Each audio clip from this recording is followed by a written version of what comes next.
first, I just want to tell you, man, congratulations. I mean, could not be more well-deserved. I am representing all the dudes who suited up with you. I don't care if they're a Bronco, a Colt, you name it, bro. But, man, how honored we were to play with you, how much we loved suiting it up with you, brother. It is an honor and a pleasure to tell you congratulations to get into the Hall of Fame. I'm so excited for you, such a deserved honor. So congrats, brother. It is so good to see you suited up, looking good. And, man, I'll say this too.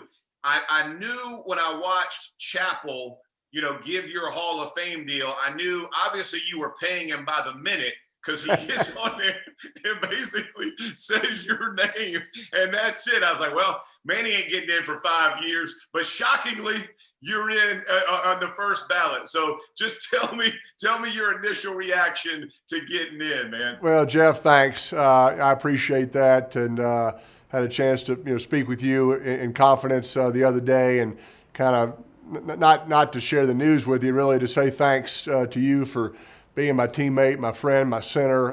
Golly, how many conversations that you and I have at our locker about a blitz or on the plane ride. You were trying to take a nap, and I was like, hey, Jeff, what about this blitz they ran 5 years ago? And we always figured it out. So, those are the memories, that I take away with me. Not a throw or a game per se. It's just kind of, the work that went into it behind the scenes, and the people like yourself that have just been a part of it. As you know, it's been a heck of a ride, but to go on this journey and this ride, to do it by yourself and to celebrate a win by yourself, or to share in a disappointing loss with other people, I mean, that's important. And to have to suffer through a loss by yourself, it just wouldn't have been worth it. So I've enjoyed having those conversations like I have with you, with a number of people. I talked to Reggie the other day. I called Marvin and Edgerrin. All guys that I know are vaults, right? All guys that can keep a secret and can have a private conversation. And talked to Tom Moore and Clyde Christensen. Did a Zoom call, Jeff, the other day with Frank Reich, the equipment staff, the training staff, the guys that were there when you and I were there. Had a private moment with them. That was really special. So same deal, just to call and say thanks. And gotten to do that with the Broncos staff and the University of Tennessee staff. So it's been a fun time for me to reflect. But the fact that I found out last Friday via my college coaches, Coach Cutcliffe, Coach Fulmer, Tony Dungy, Jim Caldwell, Gary Kubiak, all coming out to see me and kind of share this news with me. And then what you may not have seen on the video is that I turned to kind of the video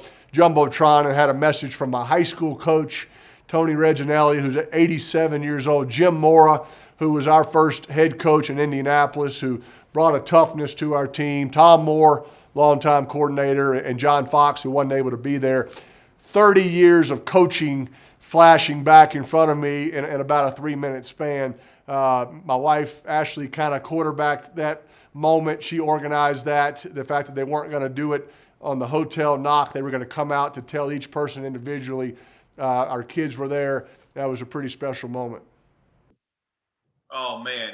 Listen, that got me choked up the other day when you were telling about your coaches. And I just know you well enough to know how special a moment like that really is. And for people who don't know how well your wife knows you, because I know you told me they were going to try to set something up at the house, and then Ash is like, no, there's no way this is going to work. I mean, I don't think it's just me. I think for anybody, I mean, I think the original idea, they wanted to, act like, we were having dinner on a Wednesday night, but cameras just happened to be there, hanging out, and somebody knocks on the door, you're like, oh, who's that going to be? It's Ed McMahon. You just won $1 million. So she, that was a good audible on her part. She's like, yeah, I don't think we're going to do that. That's just not really, doesn't sound like really real. So let's make this a football moment.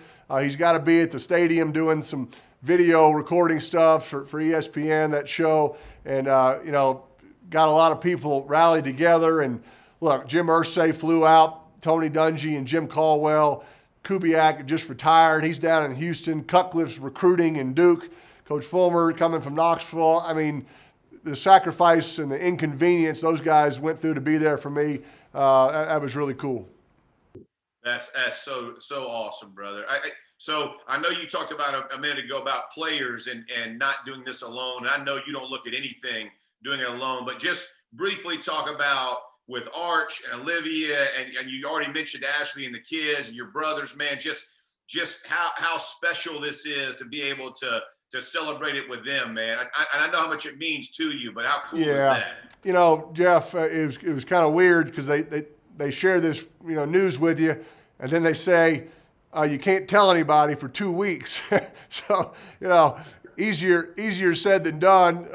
We went to a little restaurant right after at 2 o'clock on a Friday, and all the coaches came there.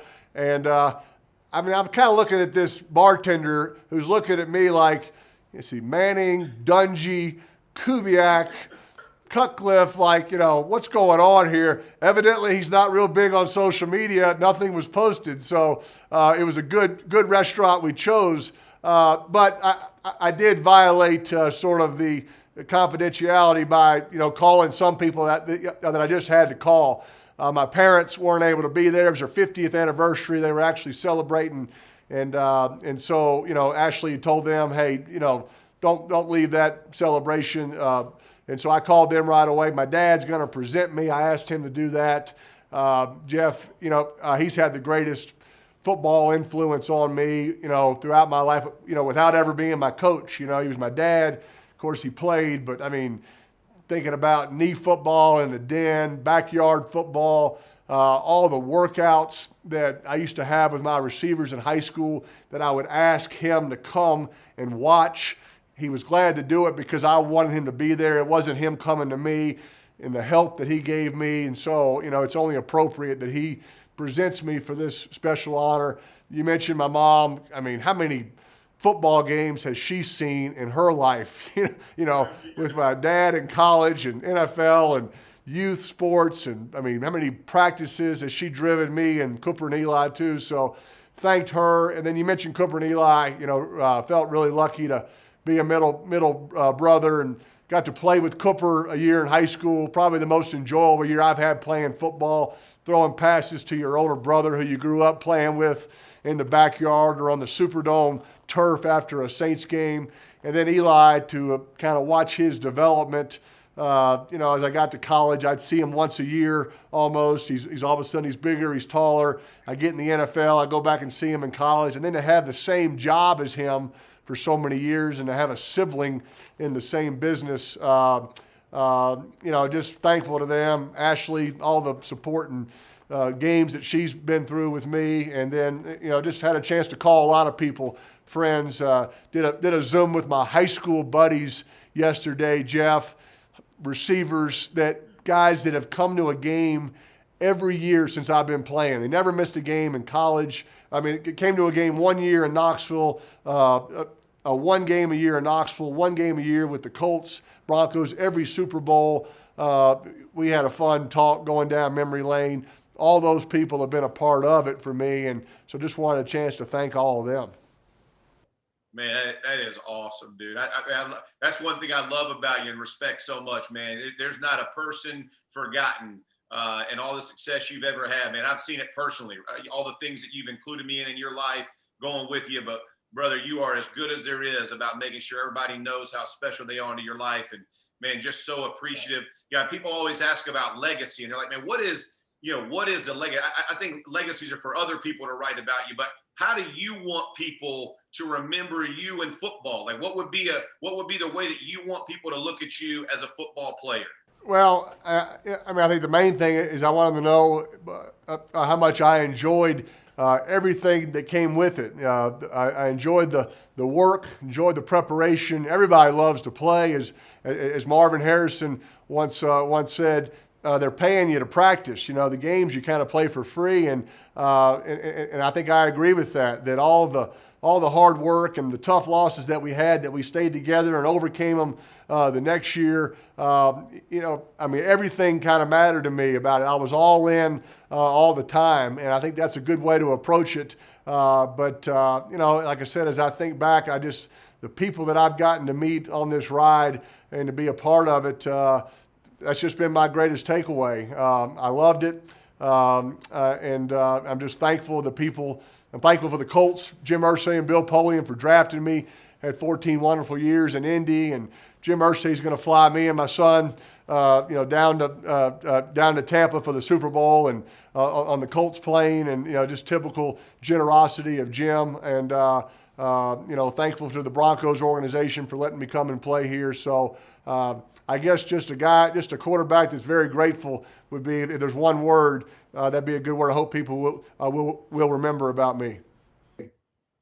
Oh, so well said, brother. I tell people all the time, your love for the game of football and all that it entails, like you said, not games, was infectious. Like it spread through our locker room, through our organization. You changed culture, and it wasn't because you were a great player. It was because you loved what you were doing. I mean, it never felt like work, because the way that you approached it.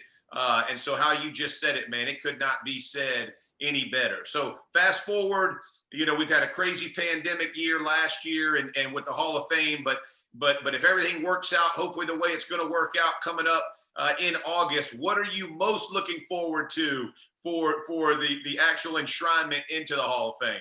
Well, Jeff, you and I have been there for a few of them. The fact that we've had a couple teammates go in, coaches, Marvin Harrison, Tony Dungy, Bill Polian, and I think one of the best parts about it is that it's been a little reunion of a lot of guys that did a lot of sprints, lifted a lot of weights, watched a lot of film together behind closed doors, and you get to have just a couple of small moments there with that group. And we got that great picture with Tony and Marvin, and it's me and you and Deem and Meadows and Tarek. It's a bunch of us in that picture. And so I look forward to hopefully having a normal August, like you said, and being able to share that with a lot of those same people that were there for those guys' ceremonies, and some of those same people that I mentioned. Like I said, we'll see what August looks like.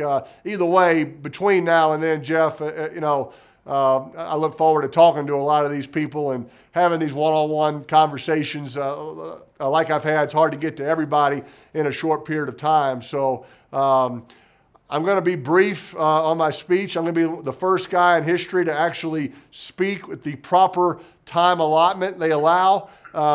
As you know, there's some healthy speeches in that thing in years past, and it's a test of your discipline whether you could listen to a 45-minute speech. So I'm kind of on the approach. I'd rather call these people personally between now and then and thank them, and maybe generalize the thanks. One thing, Jeff, I have to share that'll probably make me emotional, in the fact that Howard Mudd, won't be able to be there. He and I used to just talk about the history of the game, and he played the game, coached the game. He was our coach, and the fact that he's no longer with us, I think it makes me sad. What a life that he lived, but I think I will definitely feel his presence in Ohio, hopefully in August, if it happens. So, Howard, God rest your soul.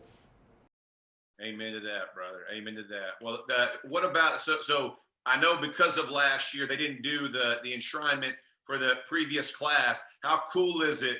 How special is it that your man Edge, you and Edge going in simultaneous? Tell me about that, how cool that's going to be. Yeah, I talked to Edge, talked to him the other day, and then he actually called me about a month ago, just kind of out of the blue. He was in Utah, and he was kind of doing the final touches on his Hall of Fame bust, and he was trying to kind of decide, whether it looked like him, and kind of what I thought. He was asking for my opinion, which I'm not sure I gave him any valuable advice, but it looked good. It looked like him. I can remember him coming into that Colts facility in 1999, and some of the times we had on the field and off the field. What a fun guy to play with. one of the most unselfish, great players I've ever been around. He took pride in getting the safeties down and forming an 8-man box because he knew that meant one-on-one coverage outside, and that's not normal. Everybody's not wired that way. So glad that he's finally getting to go in. I know last year with it being canceled was disappointing for a lot of people. So it'll be cool. The Colts will be well represented down there in Canton in August.